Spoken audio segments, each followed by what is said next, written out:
Hi everyone and welcome to our alumni panel at the MU Placement and Internship Fair. I have the lovely job of speaking to some of our Maynooth University alums for the next 30 minutes, which I'm really excited about. What I would say to students is now is your time to hear from people that have once been in your shoes. So I'd really say get those questions in. We will get them answered and find out what it's like in the world of work from Maria, Cara and Deirdre. So thank you ladies for joining me today. I really, really appreciate it. I know you're extremely busy, but I'm really excited to kickstart this session. And maybe before we start, if I could ask you all to introduce yourself just with your name, what you studied at Maynooth, where you're currently working and what your role is. So Deirdre, if I could start with you. Yeah, so my name is Deirdre Cannon. I studied business and law in Maynooth. I graduated in 2017 and I'm currently working as a project manager in a fintech startup based here in Dublin called Cambrist. That's brilliant. Thanks so much, Deirdre. And Maria, if I could go to you next. Yeah, hi everyone. My name is Maria Quigley. I did the BCL Law and Politics degree in Maynooth. I'm currently working in A&L Goodbody Solicitors and I'm a trainee solicitor there. That's fantastic. Thanks, Maria. And last but not least, Cara, if I could come to you. Yeah, sure. Hi, I'm Cara. I studied accounting and finance in Maynooth. I graduated in 2019 and I am currently working as an audit associate in Kpmg in Dublin. Brilliant. Thanks so much. And welcome virtually back to Maynooth, ladies. Absolutely delighted to have you. Hopefully we can bring you back on campus at some stage, but for now, the virtual world of Maynooth will have to do. And over the course of the next 30 minutes, we're just going to pose some questions to you, but I would love to see some questions in from the students as well. But maybe just to start, Cara, if I could come to you, just maybe to ask a quick question. Why did you decide to go into your current industry and sector with Kpmg? So I suppose accounting, as far back as I know, like in school and everything, was always my strongest subject. So that's why I did accounting and finance in Maynooth. And then I did the placement year with Kpmg and I was very fortunate at the end of that to be offered a graduate role. So that's how I'm in the job I'm in now. That's fantastic and definitely some good news for some of our students attending the fair today. KPMG are in attendance, so I'm sure that would be of interest. And Deirdre, maybe if I could ask you the same section, why did you decide to work with Cambrist? For me, I actually completed a graduate program with Pfizer straight after university. So it's an e-commerce payments company, and within that role, I guess I got the kind of opportunity to settle into the industry, and with that sort of financial technology industry changing so much in recent years, a lot of startups and that have come onto the scene. So for me, it just felt like the right time to sort of go into a new career and work sort of in a smaller company. That's fantastic, really interesting, and maybe we can touch on that kind of differences between the two later on in the Q&A session. But Maria, maybe if I could ask you as well, as a trainee solicitor, what attracted you to that area? Yeah, so kind of a similar story to Cara actually, just in that law had always been something I was interested in through school, and I did law and politics, so kind of two subjects I was always quite interested in. And then when I finished, I did a master's in law in a different college and still wasn't entirely sure like if the solicitor route was the one I wanted to go down. So I worked in just a small law firm, just get a bit of kind of in-office experience. And then once I'd done that, I kind of made the decision to start out in the FE1s, having seen kind of the practical side of it, and luckily got the traineeship in A&L. So that's where I am now. That's fantastic, and A&L are joining us here today as well, which is great. And it sounds really interesting that you went out and got that practical experience maybe before you committed to the law exams, which is really interesting. And how do you feel that benefited you getting that insight? Yeah, I suppose it was just so in terms of the route to training as a solicitor, before you start with a firm, you have to do the FE1 exams. So there's 8 exams in all. And just because it kind of, they do take a bit of time and kind of have to put your full focus into them, just wanted to make sure it was kind of the right route for me. So when I had gotten a bit of in-office experience then, I really liked it. I liked kind of the whole thing of interacting with clients and working on different caseloads every day. So then I kind of thought that it was something I wanted to pursue strongly, and I knew then that it wouldn't kind of be, I wouldn't sort of leave the FE1s halfway through or anything like that. It was something I was definitely committed to. So it was just for that, for kind of making sure I was ready to go down the exam route. Brilliant, absolutely, and that experience is extremely valuable. So it's fantastic you got that, and you're with A&L now. And maybe just while I'm asking you that question, what is it like to work for A&L and in your organisation? It's great, yeah. I've had a really good experience so far. So I've done PPC1, the first kind of round of training at Blackhall with the Law Society, and I'm in my second seat now in A&L. So kind of I've had a bit of experience of different parts of the firm, and everyone I've met is very friendly. They're all really nice and very encouraging in that. So it's a nice culture as a firm, I've found. And also the workload is really interesting. It's kind of a sort of a position of no 2 days are the same. Like you'll come in one day and you might be working on interacting with clients, and then the next day you're working on court work.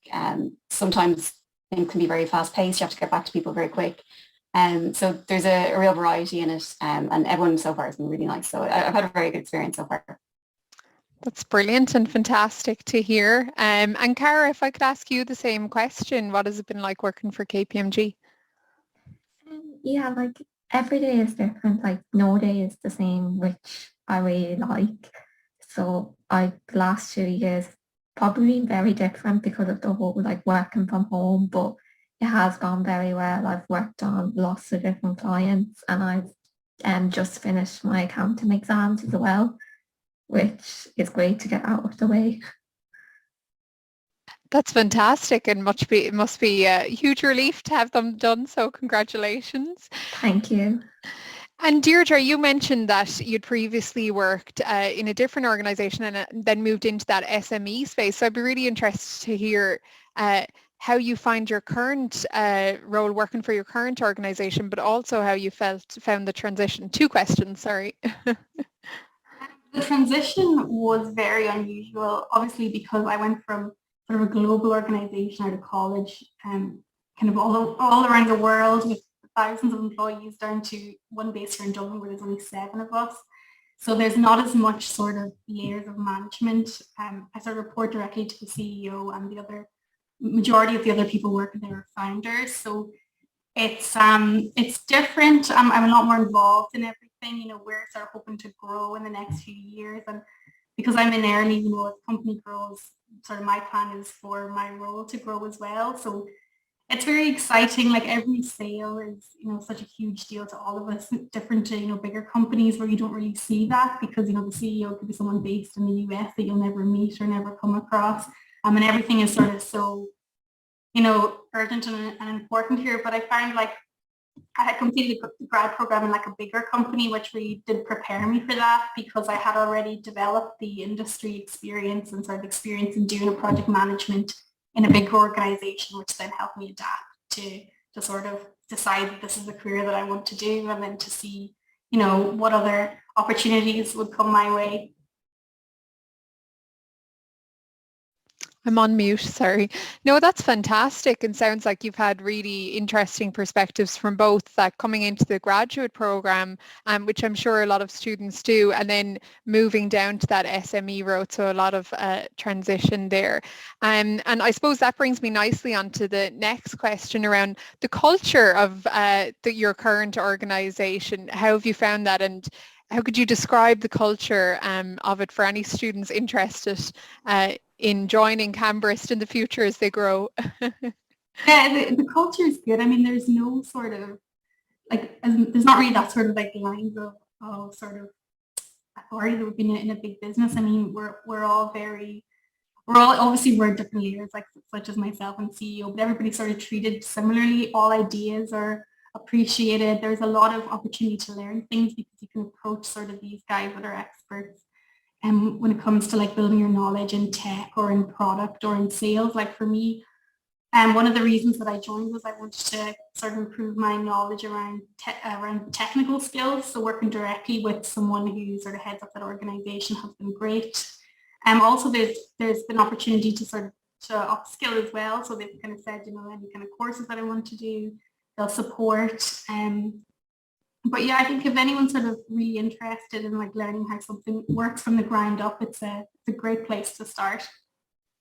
Brilliant, absolutely. And I'm sure lots of our Maynooth University students are looking to those SMEs for opportunities as well as our large employers. So it's fantastic. There's a great myriad of opportunities depending on different student interests. And Cara, if I could come to you and ask you about, you know, that culture in KPMG and even, I suppose, how you found it working during COVID, maybe where that was a little bit more invisible or not as obvious, maybe. So I suppose like prior to COVID, I would have either been in the office or on client side, like working along a team. And like the culture is really good because like a lot of people are kind of, because you're graduate, it's a graduate program, like a lot are around your age. And then like all like the managers and partners, like they're so friendly as well. So everyone gets on really well with each other. And then we have, well, prior to COVID, there would have been a good few social events, which is always very good. And then obviously working from home has changed things a lot, but now thankfully last week we started going back into the office but on a part-time basis. So it's really good to get back in again, like see the culture again, have all the social events and things like that again. Great, absolutely. I think that's something that everyone might have missed the last year, that kind of getting a sense of that company culture. Thankfully, you had that opportunity before COVID struck to get a sense of that. But I think students attending the fair today, hopefully they can chat to people in the stall and find out a little bit more about that. And Maria, if I could ask you the same about A&L, how you found the company culture there. Really positive kind of, so I think I touched on it earlier, but like everyone was very friendly to me coming in, and especially because when my intake started, we were already, like it was after PPC 1 in Blackhall, so we didn't get any kind of insight into the office, we didn't get any time in the office, we started straight from virtually, so kind of, you know, going back, there was a bit of a fear of will you just be left out on your own, you know, will people remember to check in with you and everything, but everyone's been great, and like I felt very involved in the teams that I've worked with, very kind of like you're given loads of work, you're really brought in on the work, everyone's been very friendly and encouraging, and like no matter kind of what someone's level is or what team they're in, I've found that everyone's very welcome to you reaching out, giving them a call, so that it's nice knowing that that's the kind of a culture there. I suppose on a kind of a wider scale as well, there's a lot, they have a lot of good initiatives. So right now my seat is with a pro bono team. So basically they have a pro bono associate and team, and they commit every lawyer in the firm will commit a certain amount of hours to doing kind of work for a note they would link in with a number of different charities, like their Irish Refugee Council and housing law centres. So it's another aspect of the firm that's quite nice to be able to get involved in. It's totally different to sort of what you might think you're going in to do in terms of corporate law. It's nice to get a bit of a break from that, another side to the firm.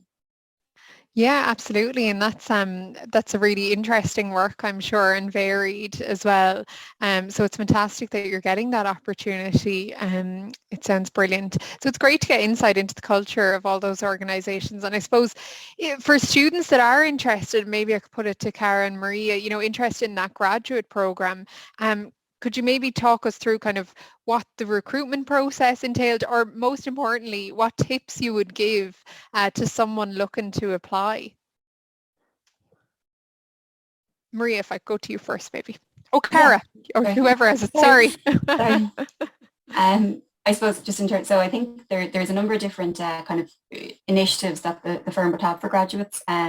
Before the actual trainee solicitor program, there's the opportunity for the summer internship, and there's also a thing called a law start day, which I think is for students in college.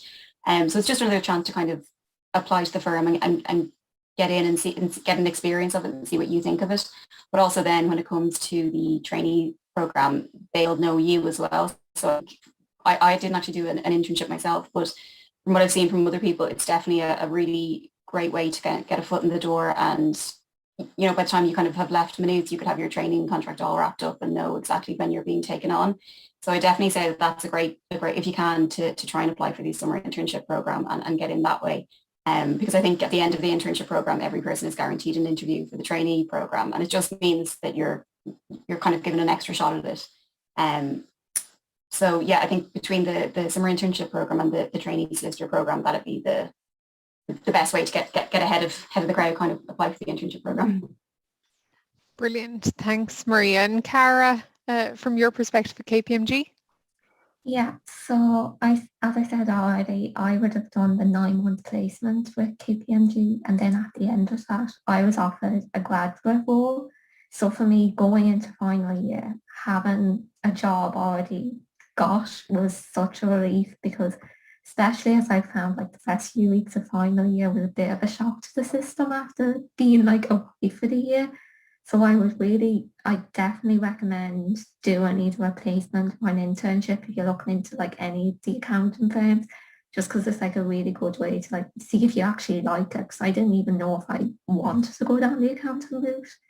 And then a lot of the time, if it goes well, they will offer you a graduate role, so which is a massive relief going into final year.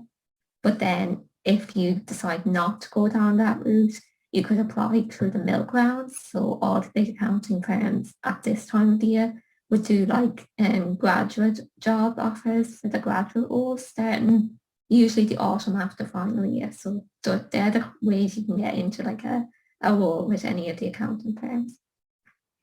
Brilliant. Some great tips and advice there. And I think all our students are probably feeling that wave as they settle into the new academic year as well. It's those crazy few weeks, but thankfully lots of them are taking the time to reflect back, think about what they want to do, and join us here today at the fair, which is brilliant. And I suppose when you were applying for those positions, could you maybe, I don't know whether any of you would be willing to share what you feel they drew on from your time in Maynooth University or from different experiences that you had on your CV? What did you feel kind of helped you stand out? I'll go first. So for me, the one thing I actually found that helped me stand out was like my hobbies and things I did outside. It wasn't like my results or anything like that. It was the things like my hobbies, achievements. That's what helped me stand out. That's brilliant. Great advice. I think lots of students here in Maynooth, we've heard it from our student panel earlier, they're involved in everything. So it's great. And I think you're right. Maybe students shouldn't underestimate the importance of those. And Deirdre, would you have anything when you were applying? I know you mentioned you'd done a placement and then you'd done a graduate and now you're in the SME. Do you feel there is anything that ever helped you stand out? Yeah, well, I think for me, I did a placement in Goodbody during university, and even though it's not, I'm not in the food industry now, I'm in the tech industry, like, that sort of helped me sort of, learn, how to operate in the workplace or to build connections. It allowed me to sort of build my LinkedIn profile a bit. Like for me, I got my graduate program and the job I'm in now through LinkedIn. But I would say in terms of how I would prepare for Maynooth, I think more so for your role after graduate program, it's the importance of networking with people in your class, because you really do see it now. If you know people that went to college with you in your course, they're sort of in similar jobs within the industry. And now when you use LinkedIn to apply for a job, you can see, your connections that work there. And a lot of times now, it's really helpful to be able to reach out to someone to refer you in. So it's like something I think if I was to go back, I would probably, really emphasize that it's important to sort of even make yourself known to someone, to be able to connect with them on LinkedIn. I think people think networking is sort of shaking hands and exchanging business cards, but it's actually, just sort of building those relationships in university. I've seen a lot of people at this stage in their career where we are getting into places, getting referrals, getting tips from people that they know and that they went to university with. Yeah, absolutely. There's no more shaking hands with COVID anyway. So it's, all via LinkedIn. Absolutely. I think that's great. And it was great that we had Caoimhe on earlier talking about the LinkedIn profile as well. So hopefully students got some good tips from that. And Maria, I don't know if you have anything to add to that you felt there was anything that stood out for you when you were applying that helped you stand out. Yeah, I'd agree with what Cara and Deirdre both said. And I suppose I was involved in some of the college societies, so like the Law Society and things like that. And that's always a good thing to be able to put on your CV as well. Just, I think it's something that maybe they'll, in an interview, they might pick up on, and just gives you a bit more rounded experience. Brilliant. And just a question came in, Maria, just in relation to kind of the law internships. What was the interview part like? So for A&L, I know they actually, I think within the last few years, they slightly changed their interview process. So what they do now is they have a client interview. So basically what that means is when you apply online through the firm website, and then the particular team in the firm will review the applications, and basically everyone who they want to send to the interview stage, they'll send on. But when you go in for the interview, it's usually with two partners. And it's probably 20 to 30 minutes. So A&L just do one interview now. I know some of the other firms might do two, but in terms of our recruitment process, it's one interview. But they don't have your CV, they just have your application form, but they wouldn't have any information about where you're from, where you went to college, where you went to school, anything like that. So I think the point is that you're not bringing any kind of internal bias or anything like that. So I think the overall aim of it is to try to have a kind of a more diverse hiring pool, and graduates coming from every college and every school and every background and things like that. So that was something actually that I thought was quite cool as well. It's the first place I've seen that's done a process like that. But yeah, so you basically apply online, you fill out an application form that's then shortlisted by the graduate team, and you would do then one interview with two partners for about 20 to 30 minutes. Brilliant, that's great, and hopefully we'll see some Maynooth University students in those interviews in the future, which is great. Some more questions coming in, so delighted. So what advice do you have for students that want kind of graduate roles, want to go into those graduate programs, can't necessarily go for that internship or placement because they're graduating this year?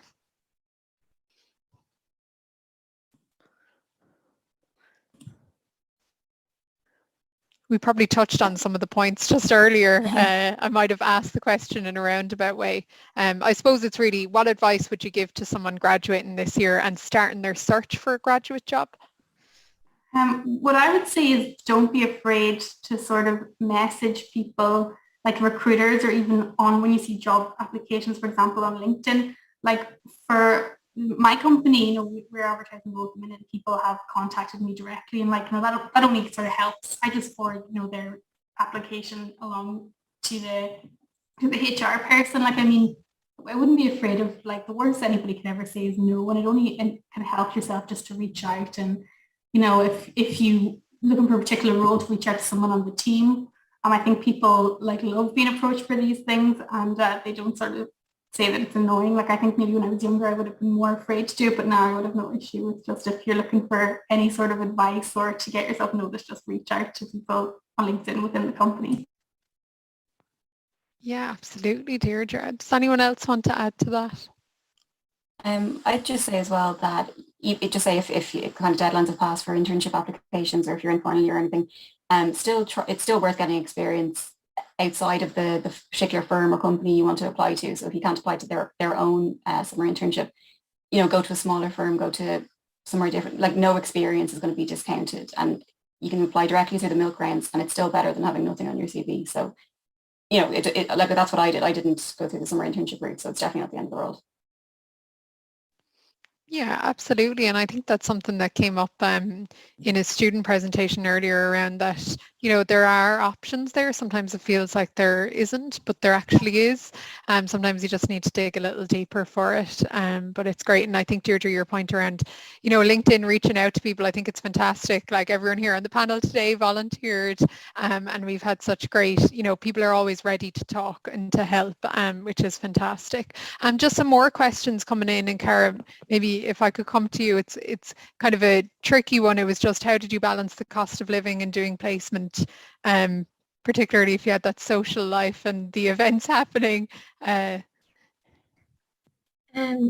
definitely is tricky, but I feel like for me it was like the highest I was ever on, if I was being very honest. So it's probably not something I struggled with too much, but just the importance of like managing your money, setting a budget, all that sort of thing really.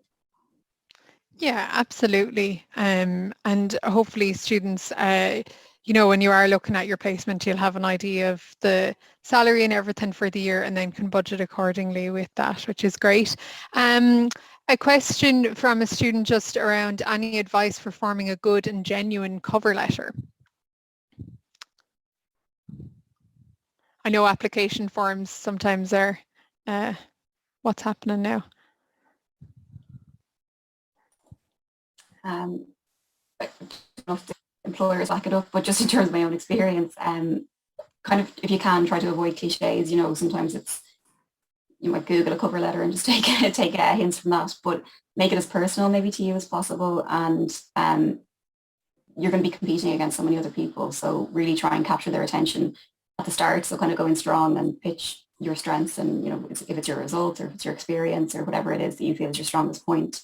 Don't wait until further in the letter to put it in, kind of start with that. Yeah, absolutely. And we now have Career Set. I don't know if it was there when you were there, and there's a cover letter module on it as well to help students with those cover letters. So that's my shout out as part of this presentation. But that's great. I think tailoring that piece is really important. It's kind of the first impression from the employer, which is great. Just a couple more minutes and I have a couple more questions maybe to give students a little bit more insight into your roles if they're kind of unsure whether those particular positions are right for them. So Cara, if I could come to you just and ask you, what does a typical day in your current role look like? So a typical day would be working on an audit, which is basically looking at financial statements and seeing if they're true and fair, because it's a legal requirement for most companies to carry out an audit every year. So typically it would be doing like various like testing procedures on parts of like the profit and loss and balance sheet, and like working with like talking with the client, then maybe helping more like junior members of the team and assisting as well like more senior members, and answering questions like the partners or managers may have on my work. But no day is really the same, which I really like, because I find if I was doing the same thing every day, I'd get like tired of it. Oh, that's fantastic. And it sounds like you've good interaction with the wider team as well, which is brilliant. Yeah, great. And Deirdre, maybe if I could ask you about your day in Cambrist and your role as project manager.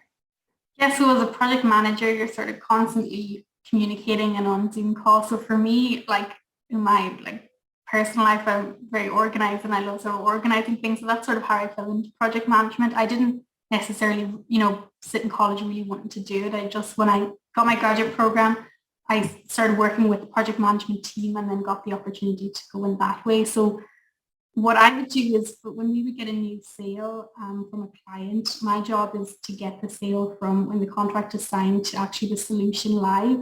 So it's sort of identifying all the steps and the missing pieces that we have to do, managing the various teams and the clients so that everybody's doing what they're supposed to be doing and that we're keeping on schedule.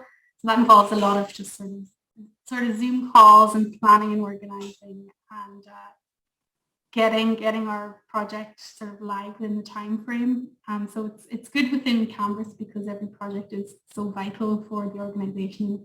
Everything that you're doing feels very important. That's great. Thanks so much. I think it's really interesting for students to get that insight into project management because it is a vital part of a lot of organisations. And I'm sure Cara and Maria have come across project managers, or as part of the role, there's an element of project management in it as well. So thanks for that, Deirdre. And Maria, I know you touched on it briefly about your current role, but maybe if you could give us a little bit of insight into what's a day in the life of a trainee solicitor. Also quite varied. So my last seat was in litigation, so that's kind of where I've had the most experience in the firm. So in terms of that, you'd have maybe 2 days a week, and there might be matters that you're working on which are in court. So obviously now that's virtually logging on to the court, but normally you would be physically going down to the forecourt. So that's great to get a bit of experience of physically being in court and kind of the buzz of seeing it all happen. You, as a trainee, I found the teams really try to include you in, like, if you're going to client meetings or client calls. So that's good because you get to kind of pick up on how to interact with clients and build skills for that. There's also a lot of interaction with other teams in the firm. So, you know, if there's particularly big corporate deals going on, they'll get contributions from all different members of the firm. So you're liaising with your other colleagues within the firm, not just kind of clients outside of it. So yeah, so again, very different. And also there's the trainee program. They would have a kind of an ongoing, they call it the School of Business and Law. So you're attending kind of almost like lectures for that to kind of keep your knowledge base fresh and things like that. So it's different. Every day is different as well. And that's brilliant. And it's great to hear about that variety in each of your roles and, you know, kind of even movement within a firm and the variety within that as well. So thanks for sharing that. I'm conscious of time, so I'll close. I've one more question from a student, and then I have a question for you all. So it's just a student asking about placement. So for the students that did kind of a placement as part of their degree here, when you were doing that, were you given like a specific role to do for that period, or were you kind of doing lots of different things?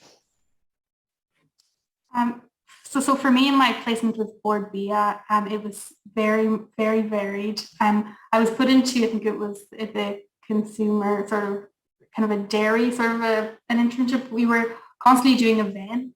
So with an internship there, like, and even with graduate programs, when you're in an organization, there is a great opportunity. If there's a sort of a sector or a person you would speak to or anything that you want to learn, you always have the opportunity to go out. And as well, if there's events that were taking place that weren't, you know, I wasn't put on, I could ask to attend any sort of after work talks that were on with food businesses. So I think with the Board BIA placement, from my experience, it was very varied. There was always different events on, and anything that you weren't, you know, that you weren't specifically sent to, you could ask to attend. And yeah, it was very varied. There was actually lots of different events and lots of different networking opportunities with that particular placement. That's brilliant. And Cara, I know you also did placement as well. Yeah, so I did placement with the same company I'm with now, and I was also working with the same team that I'm working with now. So when I came back on the graduate program, I was just put with the same team I am, which was brilliant because I already knew so many people. So I really couldn't recommend placement enough. Like, it was one of the best decisions I ever made to do my placement. And my role on placement, so I would have been working on audits as well, but I would have been doing like more straightforward work, and then now I'd be doing like more complex work. So it'd be similar in some ways, just it'd be more straightforward on placement, where obviously the more experience you have, the more complex parts of the audit you have, which is what I'm starting to do now. Absolutely, that's fantastic. It's great that you got that insight from the placement to figure out that it was something you enjoyed, and now you can delve a bit deeper into those audits, which is great. So just to close, I'm conscious I'm gone over, but I just wanted to close to ask you all, you know, what's next for you in your careers in the next year, or where do you see yourselves going? Maria, if I come to you first, put you on the spot. Yeah, I suppose it's good in that there's quite a structured route with the training program, so you're not, you know where you're going. So we are in the firm until April next year, and then we go back to the Law Society to Blackhall for another 12 weeks, I think it is, just for another kind of college course, essentially. And then you're back in the office for 2 more seats, and then you are, hopefully, if you pass all your exams and that, you're onto a qualification. That's great. So an exciting year ahead for you. Yeah, hopefully. Brilliant. And Cara? So after my degree, I would have started with Kpmg on a 3.5-year training contract. And while I was doing that, I also did my exams with Chartered Accountants Ireland, my professional accounting exams. So I would have done CAP2s last year, and I done my FAEs, or the final admitting exams, this year, which I found out I passed 2 weeks ago. So I'm finished now doing exams, which is a massive relief. But in order to become a chartered accountant, you have to do a 3.5-year training contract. So I have to stay now with Kpmg until April 2023. And then I don't really know after that. Like, I could stay on, like if I wanted to become a manager, or I could like move on to industry, but I obviously haven't decided what I want to do yet. I know, it's fantastic. And you just finished your exams and here I am asking you what's next. So no, congratulations on those. That's great. And Deirdre, if I could go to you, I know you'd mentioned you just started in Cambrist, so maybe I'm asking the tricky question. Yeah, so for me, I mean, I'm the first project manager in the door at Cambrist because we're only new. So my plan is as we grow, we're going to hire more project managers, and my goal is to manage that team. So to get some management experience. So that's, I guess, the advantage of being in a small company. When you're in there first, you can sort of list those goals off to the CEO, and yeah, what I would like to get out of this is to sort of get experience managing people. And then after that, I don't know what's next. Great. No, that's fantastic. And it's been an absolute pleasure to talk to you all today. And I know our students enjoyed it. The questions were coming in hard and fast. Sorry, I was looking to my left at the other screen. But hopefully we can get you to Maynooth at some stage in the future, invite you back. But it's fantastic to be with you virtually. And, you know, there's students that were once in your shoes that are listening to this presentation today. And I'm sure they've gotten a lot from, you know, hearing about your experiences, your perspectives and your tips and guidance for them. So we really, really appreciate it. So a virtual thank you. And we really appreciate it. So thank you, Maria, Cara and Deirdre for joining me and for all the students for watching.